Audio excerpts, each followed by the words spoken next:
ถานการณ์นะเจ้าสสจจังหวัดเชียงใหม่เปิ้นมีข่าวอะไรอย่างบอกเฮาพ้องข่าวของสสจสาธารณสุขเปิ้นดูแลหมู่เฮานะเจ้าอสมก็ดูแลหมู่เฮาเพราะฉะนั้นตรงนี้เฮาต้องดูแลเปิ้นตัวยนะเจ้าบ่ใช่ว่าเปิ้นมาดูแลเฮาแล้วเสร็จแล้วก็ตุ้มระเบิดใส่เปิ้นนะเจ้าเพราะอสมเปิ้นเสียสละเวลาส่วนตัวนะเจ้ามาเยี่ยการให้เฮามาดูแลเฮานะเจ้าผู้สูงอายุในเชียงใหม่ทั้งหลายนะเจ้าในสถานการณ์โควิดนะเจ้าติดตามข้อมูลดูแลคนที่กักตัวนะเจ้าสาธารณสุขเจ้าเห็นเปิ้นดูแลเจ้าบ้านแล้วก็ต้องขอบคุณในความเสียสละทั้งสาธารณสุขและอสมนะเจ้า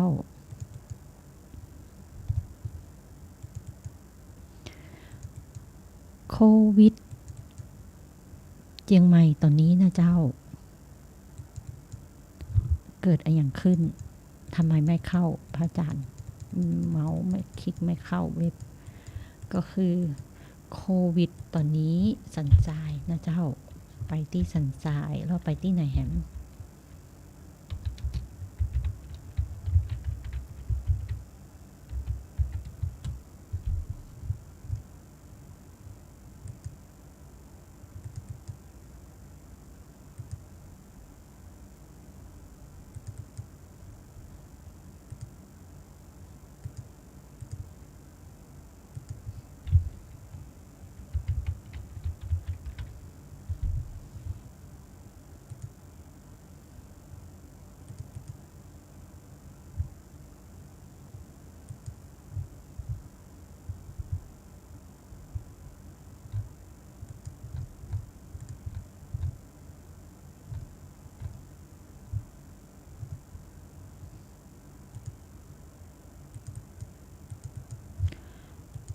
สงสัยเปิ้นเหมือนเข้าเว็บสสจเนาะเปิดอย่างไรก็เปิดบ่ออกนะเจ้าจะเอาข้อมูลว่าตอนนี้เจ้าบ้านตรงไหนเป็นคลัสเตอร์พ่องนะเจ้าตรงไหนเป็น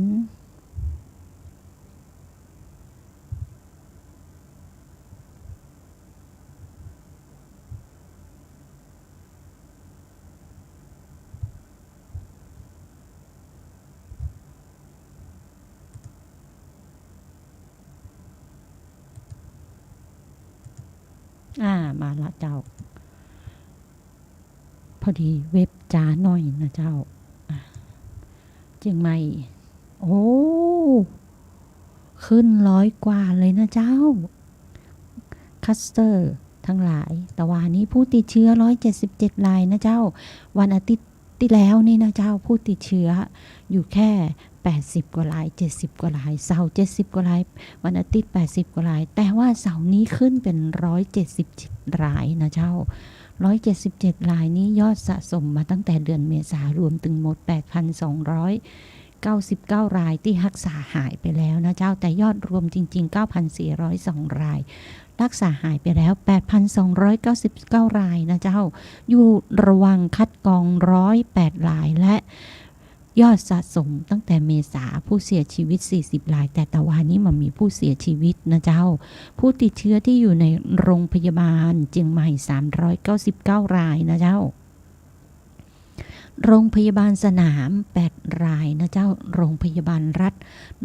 183 รายโรงพยาบาลเอกชน360 รายโรงพยาบาลต่างจังหวัด5 รายจำนวนผู้ติดเชื้อที่สีแดงนะเจ้าสีแดงอันตรายที่สุดมี7 รายนะเจ้าก็ว่ากันไปตามสถานการณ์นะเจ้าคัสเตอร์นะเจ้า Education Zone Central Festival เชียงใหม่นะเจ้าแล้วก็ The Asian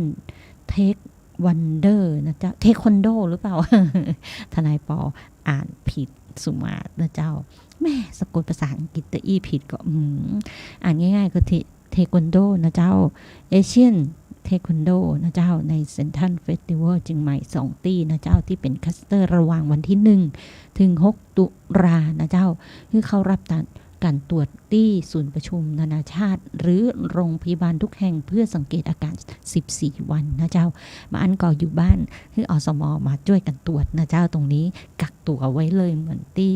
คนเดินทางมาจากต่างจังหวัดแล้วเข้าบ้านหรือว่าต่างประเทศเข้ามาอยู่บ้านแล้วก็ไปกักตัวในบ้านแยกบริเวณนะเจ้าบอกให้เข้าในส่วนของครอบครัวนะเจ้าตรงนี้เพราะว่าอันจะเสี่ยงสัมผัสผู้ติดเชื้อโควิด -19 คนที่มีประวัติเดินทางหรือสัมผัสกับพนักงานกู๊ดบาร์แอดไอคอนพาร์คนะเจ้ามณีนพรัตน์ซอย 3 เทศบาลนครเชียงใหม่วันที่1ถึง6ตุลานะเจ้าคือไปตรวจหาเชื้อนะเจ้า14กักตัว14วันนะเจ้าในโรงพยาบาลรัฐทุกแห่งได้นะเจ้าถ้าไม่อยากไปโรงพยาบาลรัฐทุกแห่งหรือไม่อยากกักตัวในโรงพยาบาลรัฐ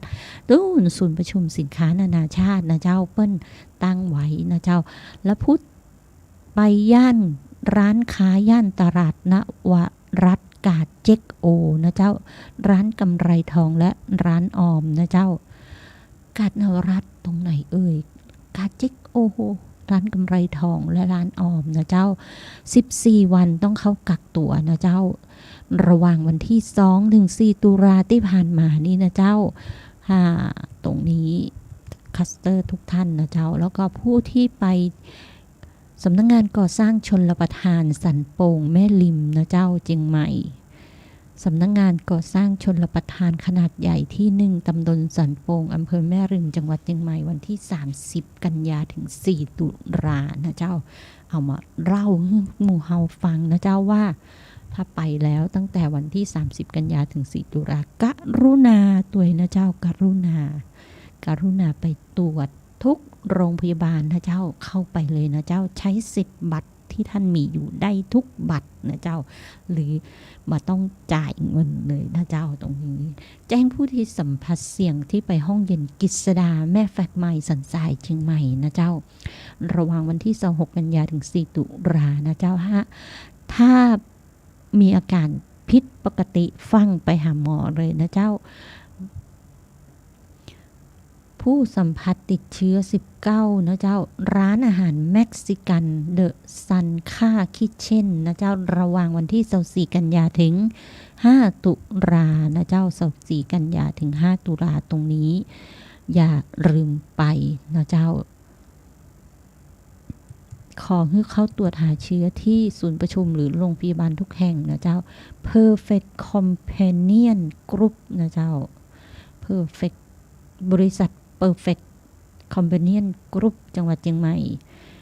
กรุณาไปตรวจหาเชื้อตัวนะเจ้าเพราะตรงนี้มีผู้มีประวัติเดินทางไปสัมผัสกับพนักงานแล้วก็รีสอร์ทหลังสวนโฮมสเตย์ม่อนแจ่มแม่แหลมอำเภอแม่ริมเชียงใหม่นะเจ้าตรงนี้อย่าลืมนะเจ้ากรุณาไปตรวจหาเชื้อตัวนะเจ้าระหว่างวันที่1ถึง5ตุลาที่ผ่านมามีผู้สัมผัสติดเชื้อโควิดเข้าไปใช้บริการรีสอร์ทหลังสวนโฮมสเตย์ม่อนแจ่มนะเจ้าแล้วก็บริษัทซาสดีไทยเมียนมากาดแม่หยวกนะเจ้าระหว่างวันที่27กันยาถึง5ตุลานะเจ้าศูนย์คือไปตรวจหาเชื้อที่ศูนย์ประชุมแสดงสินค้านานาชาตินะเจ้าและคนที่จองฉีดวัคซีนเข็มที่1ในระบบกระแปงเวียงระหว่างวันที่4ถึง7ตุลากรุณาตรวจสอบสิทธิ์ของท่านอีกครั้งหากไม่พบข้อมูลกรุณาโทรติดต่อสาธารณสุขนะเจ้าคนที่แจ้งสัมผัสผู้ติดเชื้อ19นะเจ้าใช้บริการร้านรันคาวอชแอนด์สปานะเจ้าตำบลจังเผือกอำเภอเมืองจังหวัดเชียงใหม่ของเข้ารับบริการตรวจหาเชื้อโควิด -19 ได้ที่ศูนย์ประชุมแสดงสินค้านานาชาตินะเจ้าระหว่างวันที่8ถึง15ระหว่างวันที่27กันยาถึง1ตุลานะเจ้าบ่ใช่8ถึง15หมายถึงเวลานะเจ้าเวลา8นาฬิกาถึง15นาฬิกาหรือโรงพยาบาลทุกแห่งพร้อมทั้งเสร็จสังเกตอาการ14วันนะเจ้าในระหว่างวันที่24ถึง27กันยานะเจ้าร้าน Fresh Milk ซีน1992นะเจ้า1992 Fresh Milk ซีน Fresh Milk ว่า Fresh Milkของมช.นี่นะเจ้าศูนย์อาหารมช.ของเขารับตรวจหาเชื้อตัวนะเจ้า ระหว่างวันที่24ถึง27แล้วก็นักฟุตบอลทีมฉลุยนะเจ้าสนามหญ้าเทียม CM ทัฟฟอร์ดเอรีนานะเจ้าศูนย์ประชุมไปเลยนะเจ้าหรือโรงพยาบาลทุกแห่งในวันที่28กันยายนที่ผ่านมาเพราะมีผู้ติดเชื้อเข้าไปใช้บริการนะเจ้าแจ้งผู้ที่สัมผัสร้านเชียงของเครื่องครัวนะเจ้า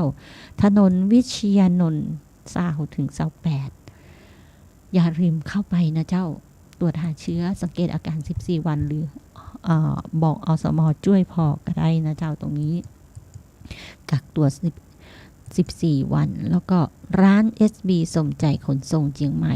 ตัวนี้ได้แจ้งไปแล้วตั้งแต่วันเสาร์ที่ผ่านมานะเจ้าเสาร์ที่2กับ3ของต้นเดือนที่ผ่านมาได้แจ้งไปแล้วนะเจ้า SB สมใจสาขาเชียงใหม่นะเจ้าวันที่24ถึง28และ17ถึง19กันยานะเจ้ารับตรวจหาเชื้อโควิด -19 ศูนย์ประชุมแสดงสินค้านานาชาตินะเจ้า SME ไปตรวจเลยนะเจ้าตรงนี้17ถึง29กันยาเอาว่ากันไปนะเจ้าในเรื่องของสาธารณสุขใครลงกำแพงเวียงแล้วยังเจ้าเป็นคนเมืองไปกำแพงเวียงนะเจ้าหรือบางท่านก็บอกว่าโอ้ยไม่ได้ไปกำแพงเวียงมหิดลนะเจ้า walk in ไปแล้วเรียบร้อยนะเจ้าเดินไป walk in เข้าไปฉีดได้เลยวันมหิดลเป็นวันพิเศษเปิ้นมียาฉีดให้ชาวบ้านนะเจ้าตรงนี้มีผู้ใจดีการกุศลฉีดให้ฟรีนะเจ้าพอดีเพื่อนทนายปอบอกว่าโอ๊ยฉันฉีดแล้วอ้าวทำไมได้ไวล่ะทนายปอถามเขาบอกอ๋อพอดีน้องทำงานอยู่ในมช.เขาบอกว่ามีวันมหิดลมีคุณหมอจัดฉีดให้ฟรีโอ้ทนายปอดีใจตัวเองนะเจ้าแต่ทนายปอยังไม่ได้สักเข็มเลยตรงนี้ทนายปอก็รอต่อไปในกระแปงเวียงนะเจ้า667,000 กว่านะเจ้าแต่ทนายปอรอนะเจ้าก็ตามลำดับคิวนะเจ้าปกติโดยอุปนิสัยแล้วจะบะแสงคิวใครนะเจ้านอกจากว่ามีเหตุจำเป็นรีบด่วน1ดูแลผู้สูงอายุ2งานบางอย่างทำให้เวลาเร่งรัดนะเจ้ากำหนดเวลาในการทำงานที่จะไปศาลนะเจ้าและเหตุจำเป็นที่อยู่ตรงหน้าจะต้องได้สินค้าตรงนั้นแล้วก็ต้องไปศาลหรือเหตุจำเป็นที่อยู่ตรงหน้าจะต้องได้ของบางอย่างตรงนั้นแล้วก็วอล์กไปศาลนะเจ้าของตรงนี้จำเป็นยิ่งนะเจ้าเพราะด้วยความจำเป็นตรงนี้ถ้าเกิดเหตุที่ทำให้ทนายปอแซงคิวและไม่ถูกใจใครทนายปอต้องขออภัยผ่านรายการสถานีของเราตรงนี้นะเจ้าต้องขอสารภาพขอโทษนะเจ้า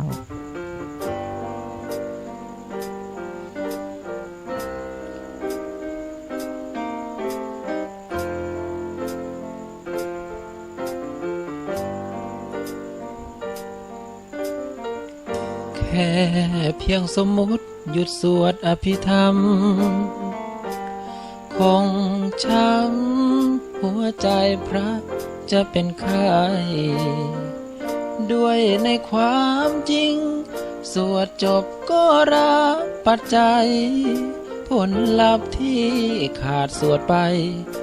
ก็คงอยู่ไปวันตั้งแต่บวชนั้นก็สวดเรื่อยมาหนักหนาจนโยมให้ความเชื่อมันกับวันเวลานำพาให้เทศรับกันจาก100เลื่อนเป็นหลายพันทุกวันก็พออยู่ไหวหยุดสวดไม่ได้หัวใจพระสารภาพคงไม่เป็นบาปหากพระพูดจากหัวใจสวดเทศจนชินไม่อยากได้ยินคำว่าถอยไปขอร้องอย่าทำร้ายใจด้วยการไม่นิมนต์กันถ้าโยมให้พระวัดอื่นสวดแทนคงแค้น จนโยมไร้ความเชื่อมัน่นเจ็บจนเหลืออด ก็โปรดอย่าได้รำคาญหัวใจพระทรมานงดงานก็คงสิ้นลม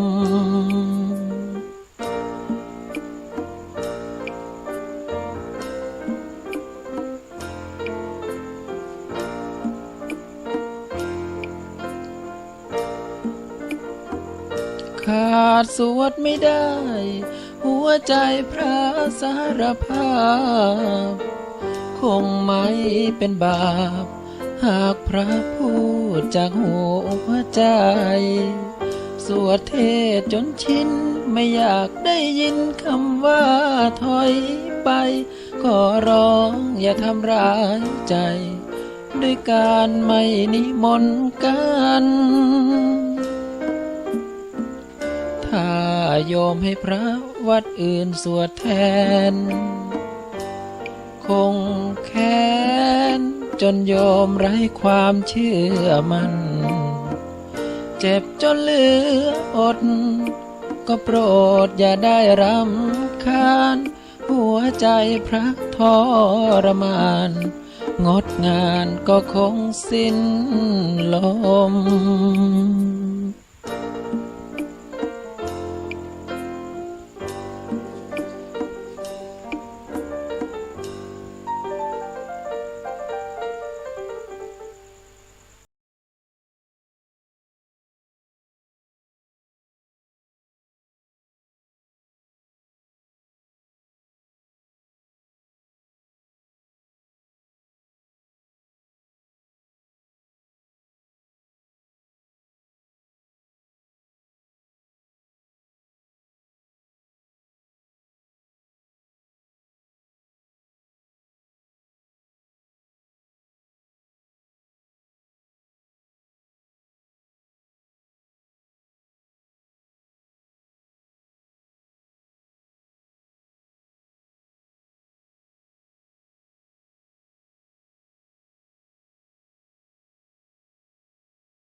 เจ้าคนไม่ใช่แฟนนะเจ้าเป็นแม่บ่ได้นะเจ้าตรงนี้บอนสวดมนต์นะเจ้าพระสารภาพบอกว่าสวดมนต์อดสวดมนต์บ่ได้นะยุดอย่างใดก็ยุดบ่ได้นะเจ้ามันมีสถานะอย่างนี้เหมือนกันนะเจ้าทนายปอเกเกยนะเจ้าตรงนี้ แต่ว่านี่สวดมนต์แผ่เมตตานะเจ้าบทพระไตรปิฎกนะเจ้าเจิญคณะศรัทธาของ104.5ทุกท่านนะเจ้าร่วมโมทนาบุญไปกันด้วยนะเจ้าเป็นว่าถ้าสวดไตรปิฎกนี้จะเป็นเหตุคุ้มครองเพศภัยทั้งหมดทั้งมวลนะเจ้าคนเจียงใหม่เป็นคนตนบุญนะเจ้าบอกว่าจะเกิดเหตุเพศภัยอย่างขึ้นมาก็คุ้มครองหมู่เฮานะเจ้าวัดมีหลายวัดโอ้สปะวัดในเมืองเจียงใหม่วัดร้างก็มีนะเจ้าวันก่อนเดินไปถึงเห็นพระธาตุเป็นพระธาตุที่ก็ว่าอย่างพระธาตุสวยงามนะเจ้าแต่ว่าเข้าไปดูแล้วมันมีอาณาเขตของรอบวัดแต่มีอาณาเขตของโฉนดที่ดินของพระพุทธศาสนานะเจ้าเป็นปักไว้เป็นมรดกวัฒนธรรมของคนเวียงเจียงใหม่นะเจ้าหมดเวลาแล้วนะเจ้าต้องไปเคารพธงชาติกันแล้วต้องบอกลากันแล้วนะเจ้านมัสการและสวัสดีญาติธรรมทุกท่านเจ้า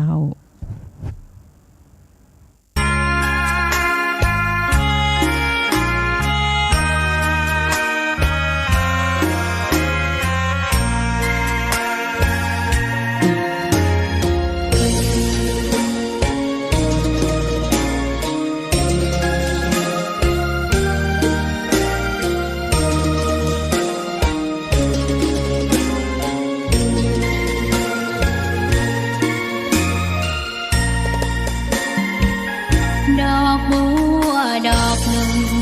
พึงใจไว้เพื่อบูชาแด่องค์พระศาสดาสัมมาสัมพุทธเจ้ามีความงามเงียบไม่เปรียบเทียบเขาเทียบเราใครมองไม่งามช่างเขาแต่เจ้าก็คือดอกบัว ธงชาติและเพลงชาติไทยเป็นสัญลักษณ์ของความเป็นไทยเราจงร่วมใจยืนตรงเคารพธงชาติด้วยความภาคภูมิใจในเอกราชและความเสียสละของบรรพบุรุษไทยประเทศไทยรวมเชื้อ